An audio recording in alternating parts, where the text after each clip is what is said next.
This is video lesson, Inferences and Conclusions number 3.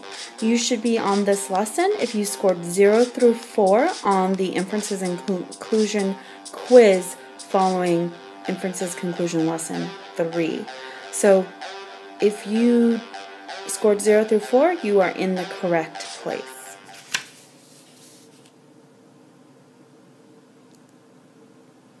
Evaluating inferences and conclusions.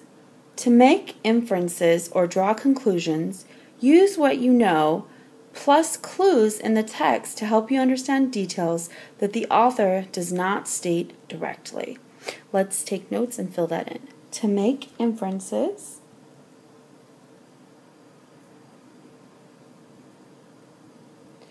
or draw conclusions,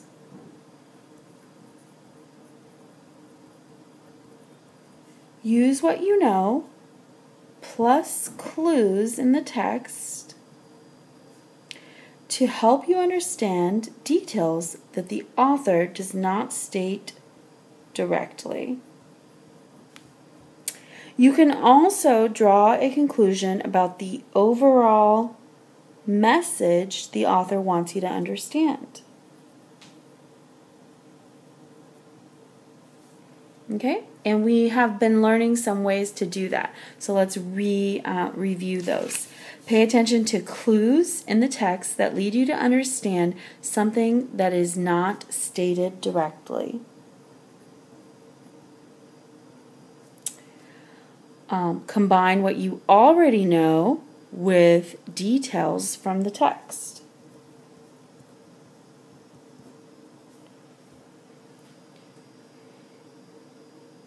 See if you can figure out the author's attitude or message about the topic.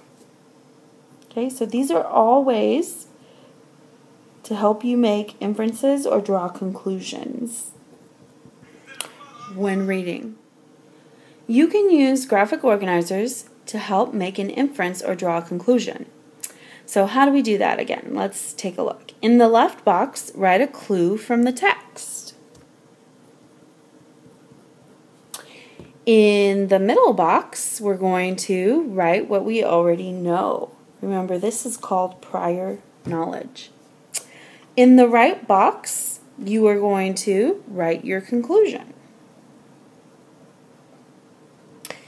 So let's think about it. Read the sentences below. What conclusion can you draw from Mrs. Deanna's expression of displeasure? Waiting in front of her shop, Mrs. Deanna smiled when she saw us, but as she gestured forward toward the storefront, her expression shifted to displeasure. Okay, so what I read, Mrs. Deanna gestures toward the storefront and looks displeased. Gestures means like a hand movement. What I know, to be displeased is to be unhappy about something. Okay, so my conclusion, what can we conclude? We can conclude that Mrs. Deanna saw something that made her unhappy at the front of the store. We don't know what it is, but something made her unhappy. So let's go ahead and write that in. Mrs. Deanna saw something at the front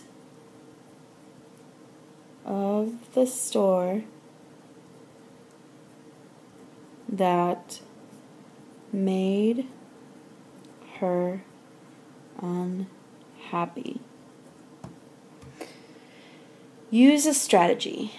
The strategy in this lesson is visualize. When you visualize, you use the words that you read from to form a picture in your mind. Notice words that describe expressions, actions, sounds, and sights.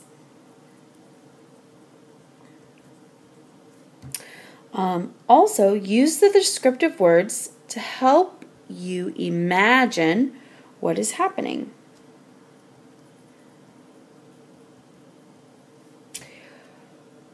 Draw a picture to help you visualize what you read. When I read, I'm always constantly visualizing in my mind, kind of like turning what I'm reading into a movie that plays in my mind. So that is a great strategy. Let's look at how to use what you learned. You're going to read the passage, use the notes on the side to help you, then answer the questions on the next page. Okay, so you're going to read this story titled Graffiti Busters, and I see a picture of some graffiti. And let's see what the notes tell us. Visualize. Look for descriptive words. How do you picture the narrator? Okay, so that's going to help us as we read to visualize, looking for descriptive words so that we can answer the questions on the back. Also, it says make inferences and draw conclusions. Look for clues about ideas that are not stated directly. What can you conclude about how the students felt about the graffiti on their school wall? Again, the author isn't going to tell you how the kids felt, but you have to read between the lines and draw a conclusion. The last note says, make inferences and draw conclusions. How can you tell Mrs. Deanna is pleased with the graffiti busters? Again, you're going to read between the lines and try to draw a conclusion about, and let us know how you can tell. Once you read this story, Graffiti Busters, go ahead and turn your paper over. Make sure you answer each question, but read each question and circle the letter of the best answer. Okay, it says number 6. We're going to cross that one off. So you need to answer questions 1 through 5.